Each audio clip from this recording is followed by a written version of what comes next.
नमस्कार बंधु बान्धवीসকল मोर चेनेलटिले आपनालोকক स्वागतम जनाइছো।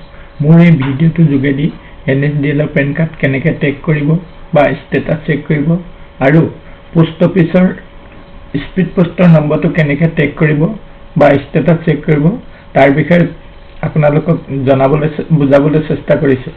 যদি ভাল লাগে ভিডিওটো লাইক কমেন্ট আৰু লগৰ বন্ধু বান্ধৱীসকললৈ শ্বেয়াৰ কৰিব আৰু লগতে চেনেলটো সাবস্ক্ৰাইব কৰি ল'ব অনাগত দিনত এনেকুৱা ধৰণৰ নতুন নতুন ভিডিও পাবৰ কাৰণে। আহকচোন তেতিয়ালে আৰম্ভ কৰো। পেন কাৰ্ড ষ্টেটাস চেক কৰিবলৈ হলে প্ৰথমতে আমি গুগল ক্ৰমলৈ গলো, এটা ব্ৰাউজাৰ খুলি ললো। এই সাৰ্চ বাৰত আপুনি টাইপ কৰিব PAN NSDL PAN track search কৰিব। এই প্ৰথম যেটো লিংক ষ্টেটাস ট্ৰেক ইয়াতে আপুনি ক্লিক কৰিব।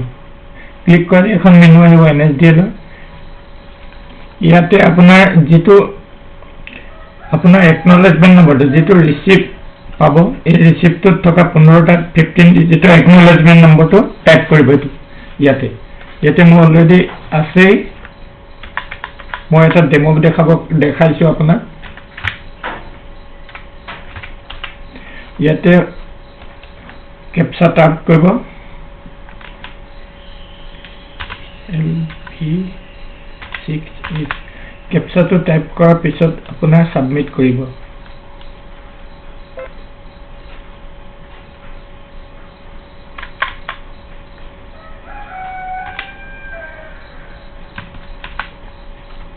সাবমিট এটো আপোনাৰ পেন কাৰ্ডটো অলৰেডি ওলাই গৈছে। Your PAN card has been dispatched on 17 October 2022 2022 17 October ওলাইছে ৰেজিষ্টাৰ্ড। এতিয়া আপোনাৰ এই ৰেজিষ্টাৰ্ড স্পীড পোষ্টৰ যেটো নম্বৰ এই নম্বৰটো আপুনি মই কপি কৰি লৈছো, আপুনি লিখি ল'ব এখন বহীত বা কাগজত লিখি মই এটো কপি কৰি লৈছো। কপি কৰি ইয়াক সাৰ্চ কৰিম। ইয়াতে আপুনি আকৌ গুগল ক্ৰমলৈ যাব। ইয়াতে স্পীড পোষ্ট ট্ৰেক বুলি টাইপ কৰিব। Speed post track consignment India post এই লিংকটোত ক্লিক কৰিব। ইয়াতে আপোনাৰ স্পীড পোষ্টৰ নম্বৰটো পাব। মই যেটো কপি কৰিছিলো ইয়াতে পেষ্ট কৰি দিম। এতিয়া তাৰপিছত কেপচা টাইপ কৰিম।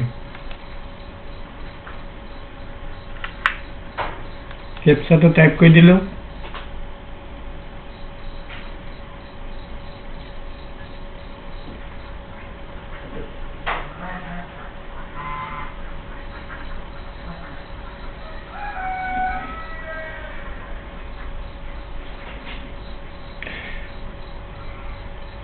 পান কাৰ্ড এপ্লাই কৰা হৈ যায়, কিন্তু আহোতে ডাকঘৰত বহুত পলম হয়। এই পলম হোৱাত কিছুমান কাস্টমাৰ আৰ্জেন্ট থাকে। এই আৰ্জেন্ট কাস্টমাৰ বিলাকে পোষ্ট অফিচত গৈ পিনি ভিৰ পাতি কৰি থকা দেখা যায়। কিন্তু এতিয়া আপুনি যদি এই কথাটো বুজি পায় তেতিয়া তাৰ কিঞ্চিত হলো আপোনাৰ হেল্প কৰিব। এতিয়া এইটো দেখিলে পান কাৰ্ডটো 28/10/2022 তাৰিখে যেটো কাস্টমাৰ এড্ৰেছত আহি গল বৰবাম, যেহেতু আমাৰ লোকেশনটো বৰবাম হয়। বৰবাম টি ষ্টেটত আহি গৈছে অলৰেডি। আমগুৰি পোষ্ট অফিচৰ পৰা বৰবাম ব্ৰাঞ্চ অফিচত এটো আহি গৈছে। এনেকৈ আপুনি ডেটটো দেখিব আৰু কোনোবাই যদি আপোনাৰ ৰিসিভ কৰে ইয়াতে আপোনাৰ নামটো দেখিব কোনে ৰিসিভ কৰিছে। তে ভিডিওটো আজিলে ইমানতে শেষ হৈছে আৰু শেষলৈকে চোৱাৰ বাবে আপোনাক ধন্যবাদ আৰু নতুন ভিডিও এটা লৈ পুনৰ লগ পাম আপোনাক। নমস্কাৰ।